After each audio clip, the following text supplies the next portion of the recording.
volvemos a los videojuegos y hoy lo hacemos de la mano de Nintendo porque vamos a hablar de Zelda Breath of the Wild.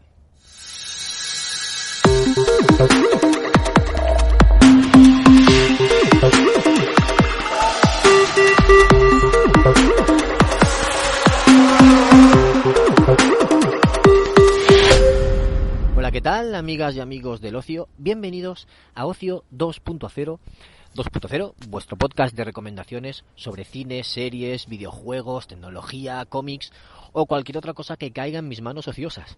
Como decía, hoy vuelvo a los videojuegos y voy a hablaros de un título de Nintendo, un exclusivo que salió de lanzamiento con la consola nueva, la última que tienen, la Switch, Nintendo Switch.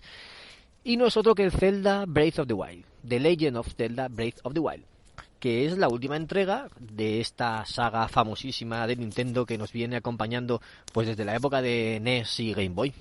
Esta especie de elfo que se llama Link, que es amigo de la princesa Zelda y que luchan contra Ganon o contra Ganondorf y quieren liberar el reino de Hyrule de las garras del mal, con ayuda de la Trifuerza, siempre. ¿En qué consiste este juego? Pues consiste en lo mismo de siempre. Tú interpretas o tú manejas a Link y tienes que vencer a Ganon, pero lo hacen de forma un poco diferente a como lo han hecho en otras entregas anteriores. En entregas anteriores había un mapa, había el mundo de Hyrule y había mazmorras. Tú ibas a las mazmorras y completabas todos los retos que había, los puzzles, los enemigos, y conseguías un objeto. Y con ese objeto pues mejorabas tu inventario y ibas mejorando, ibas avanzando por el mundo hasta que llegabas a donde estuviera Ganon. Normalmente era el castillo de Hyrule o algo así, y te enfrentabas a él con más armas, con más vida, con más corazones, y le derrotabas. Ahora es parecido, pero sin esas mazmorras tan características. Lo único que se parece un poco más a las mazmorras son las bestias divinas. Hay 4 bestias divinas que tienes que meterte en su interior, tiene muchos puzzles y algún enemigo y completarlo para que te ayuden luego en el enfrentamiento final contra Ganon, que está en el castillo de Hyrule, que ese castillo también es un poco también mazmorra. Me he repetido con también. Es un poco mazmorra al estilo clásico. ¿Qué tiene de especial este título? Pues que es un mundo abierto, muy orgánico, muy bien planteado y muy bonito también gráficamente, es muy bonito. ¿Por qué digo muy bien planteado? Pues porque tiene sus leyes de la física y las leyes de la física se aplican a todos los objetos que hay en el escenario. Es decir, la electricidad, el fuego, el calor, la lluvia, todo afecta a los elementos, a las armas, a la ropa, al entorno, a las paredes, a los animales, a los enemigos, a todo. Por ejemplo, si hay tormenta eléctrica y hay rayos, el metal atrae los rayos, bien sea en tu arma, bien sea en tu armadura, bien sea en un cubo de metal que haya por el escenario, por el entorno, y claro, eso te puede ayudar a conseguir tus objetivos. ¿Cómo? Pues yo qué sé, le tiras un objeto de metal a un enemigo, en ese momento cae un rayo y lo fulmina, por ejemplo, ¿no? Igual pues el fuego, el calor también hace, si hay un calor muy intenso, hace que lo que lleves de madera, las armas de madera o elementos de madera que puedas llevar se quemen, como una antorcha por ejemplo, que se quemen y se hagan cenizas, cositas así. Está muy bien planteado porque, claro, ellos te plantean las reglas y luego hay en el diseño de niveles, hay algunos momentos en los que sí, que tienes que hacer uso de esto, pero hay otros momentos en los que no, y está abierto a lo que el usuario pueda experimentar. Y eso lo enriquece mucho, el juego. Eso lo enriquece mucho, porque los usuarios pueden combinar varias de estos efectos naturales con unos elementos, tiene unos elementos de poder en su objeto mágico, que es la piedra seica, que la piedra seica tiene bombas redondas, bombas cuadradas, tiene magnetismo, tiene un paralizador, tiene hielo y no sé si tenía alguna cosa más. Pero todo esto lo puedes combinar con tus armas y con los elementos del entorno, con los elementos de la naturaleza, y puedes conseguir hacer muchas cosas para avanzar, no sé, para lo que sea. Y ya digo que eso es el aspecto más novedoso y más bien trabajado que muchos otros se han fijado, bueno, aunque otros juegos que también lo hacían parecido, pero está muy bien desarrollado en este juego, se hace muy orgánico, vas aprendiendo conforme juegas y la verdad es que está muy bien.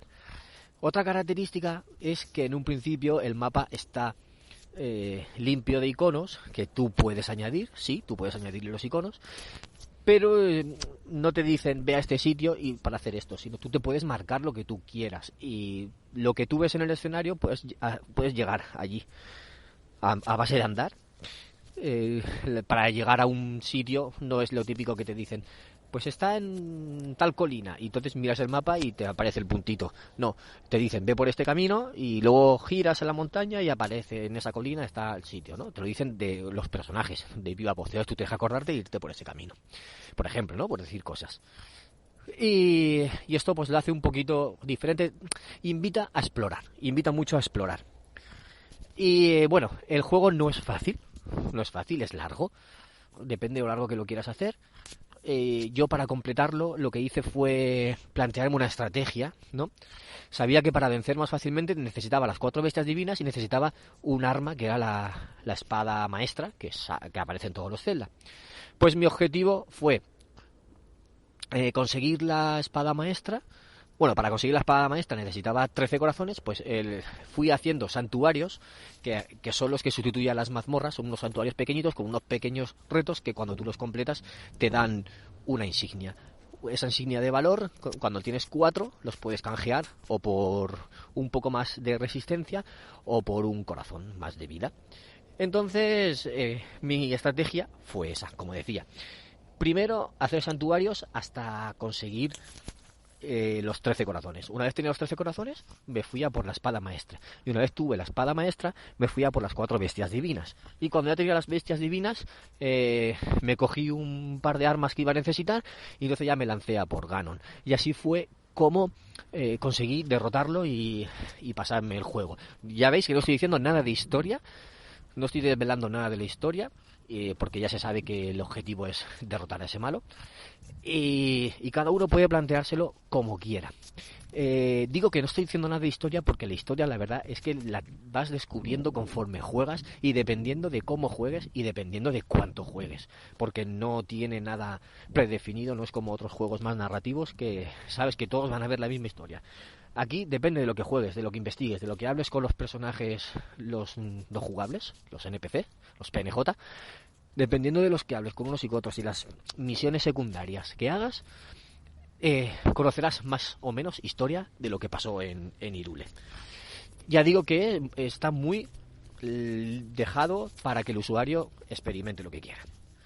Bueno, pues ahora que os he explicado eso de mi estrategia, pues me queda deciros que solo como un apunte, a mi hija le gusta, por ejemplo, cogerlo, el personaje, ir por el pueblo, por el mundo, por las llanuras, coger objetos, investigar un poquito, no sé si coger frutas, coger objetos, pasear, mover a Link, trepar, escalar. Pero cuando ve a los enemigos me los pasa a mí y no quiere enfrentarse a los enemigos, no quiere enfrentarse a los bichos, a los malos.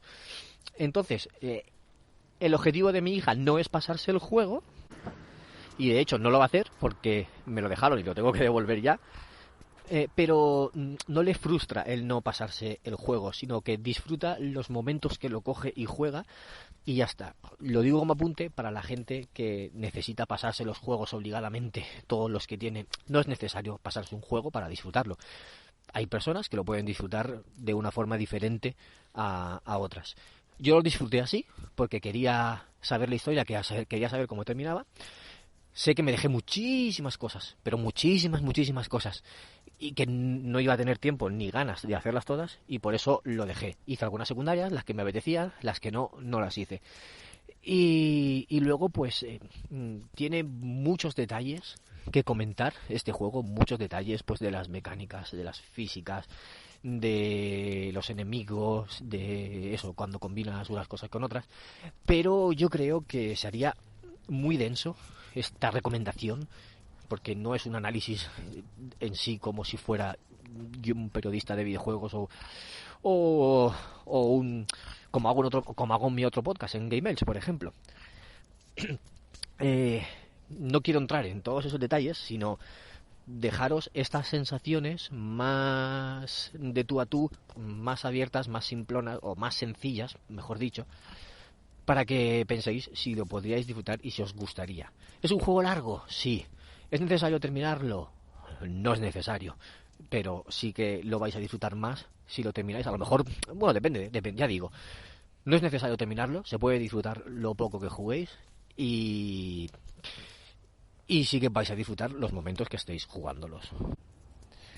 Como decía en mi otro podcast, en Game Elch, ya no, la analizamos hace unos meses, no sé si por septiembre, octubre, ya lo analicé y estuve media hora, 3/4 de hora hablando de él más en detalle, más en aspectos técnicos de la jugabilidad, etcétera, que si os interesa y queréis profundizar más en él, os recomiendo que lo escuchéis. Pero si no, quedaos con esta recomendación de que es un juego disfrutable, es un juego bonito, es un juego para toda la familia, para toda la familia en cuanto a contenidos, pero es complicado, es un poco difícil jugar. La curva de dificultad es más elevada al principio es más difícil, luego se va allanando conforme vas avanzando y vas cogiendo más armas, mejores armas, mejor armadura, mejor todo.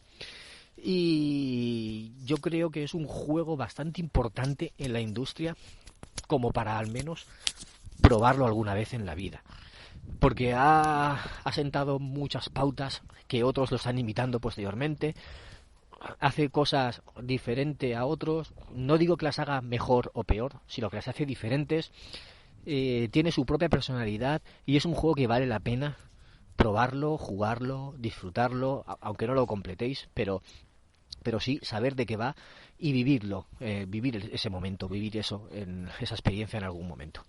Así que nada, lo voy a dejar aquí, porque no quiero entrar en más detalles, no quiero expandirme más y espero que al menos os pique un poquito la curiosidad. Así que nada, nos escuchamos y nos leemos en el grupo de Telegram t.me/ociopodcast y espero vuestros comentarios, vuestros likes y vuestras suscripciones al podcast en cualquier plataforma. Un saludo a todos, chao.